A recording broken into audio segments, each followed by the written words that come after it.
Excuse me, tanong lang. Mayroon ba kayo napansin na babae hanggang dito yung buhok? Nag-away kasi kami ng girlfriend ko eh.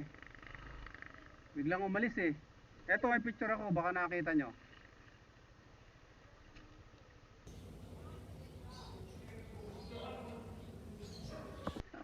It's a prank.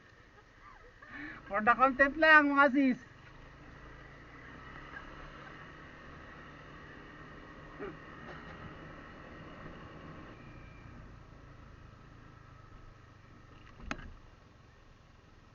Excuse me. May napasin ba kayo dumaan ditong babae? Hanggang dito yung buhok. Nag-away kami kasi ng girlfriend ko eh. Eh biglang umalis, nagtampo. Ito baka may ito yung picture nyo.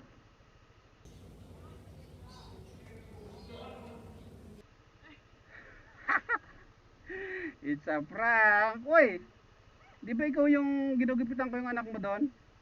Ay, si Kuya pala. Sabi na mukhaan. Dito pala kayo nagtatambay ah.